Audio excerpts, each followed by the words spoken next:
Hi, it's Christina with the Sisyphean Journal. Today is April 23rd, and we are getting back to Dr. Richard Thacker and the string of Oklahoma City abortion deaths in 1932. Thacker was prosecuted for the April 23rd, 1932 abortion death of 21-year-old telegraph worker Robbie Lou Thompson in Oklahoma City. Robbie Lou died of sepsis. Thacker was implicated, but along with his wife, he fled the state, leading to a manhunt that finally located him in Springdale, Arkansas.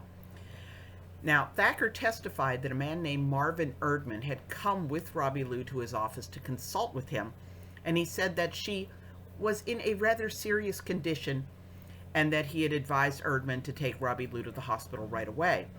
Thacker said that Erdman and Robbie Lou left his office, and that at about midnight he got another call from Erdman, who wanted Thacker to meet them at the home of a woman named Mrs. Moore. When he arrived there, Thacker said, Erdman told him that Robbie Lou had died on the way to the hospital and that he wanted Thacker to make out a death certificate. Quote, "He prevailed on me to falsify a little bit in order to protect her.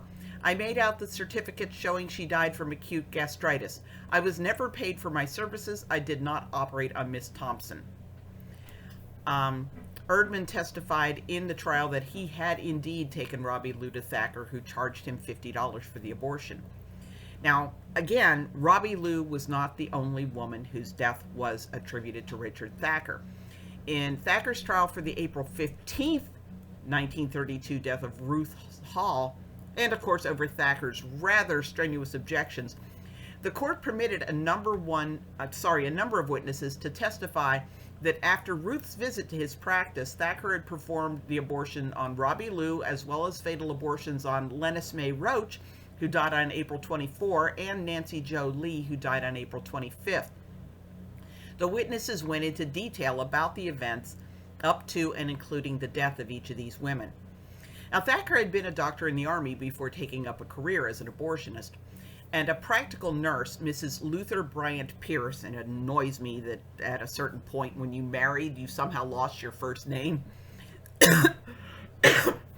Mrs. Pierce operated a private sanitarium in the Oklahoma City area